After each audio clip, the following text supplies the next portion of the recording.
In Brussels tomorrow, a judge will give his verdicts on the 26 British football fans accused of offences at the Heysel Stadium in 1985. 39 people died as fans rioted at the European Cup final between Liverpool and Juventus.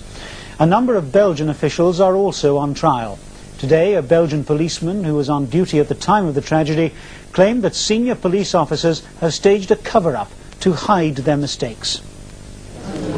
It's been one of the longest and most complicated trials in Belgian legal history, with a number of Belgian officials on trial as well as the Liverpool fans, and hundreds of civil claims for damages from the families of those who died.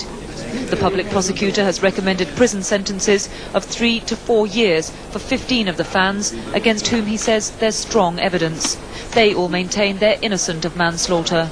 He didn't want to fight, it didn't go to hurt anyone, and I never really hurt anyone. I'd say I hit someone, but I never went to hurt him. I never hit him. It was just like defence, you know what I mean? And it was just... Then I realised there was something, terribly wrong, but I didn't know what it was, but, I knew there was something wrong. Giancarlo Gonelli, a lifelong Juventus supporter, was amongst those who died at the stadium. His daughter Carla was also crushed when the wall collapsed, but was pulled to safety by a Liverpool supporter.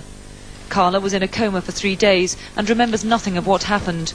Her mother blames the Belgian authorities for her husband's death. I know there were young people arrested, but however drunken and disorderly they were, it was the lack of police, the lack of organisation and the lack of assistance at the stadium. During the trial here, the public prosecutor said the Belgian authorities had failed to segregate the supporters, and the police operation was dogged by inefficiency, inexperience and bad communications.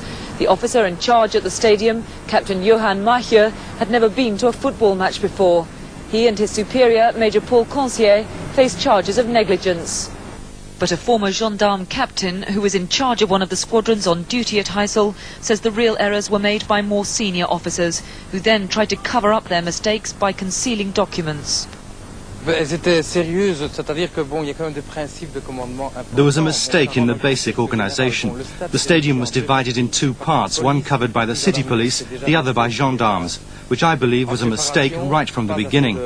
We didn't have enough gendarmes, and when the events happened, we could see there was a panic, even among the officers. And later, during the debriefing, things were covered up, and I believe this isn't honest.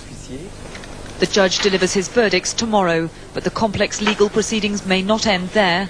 All those involved can appeal to a higher court. Carole Walker, BBC News.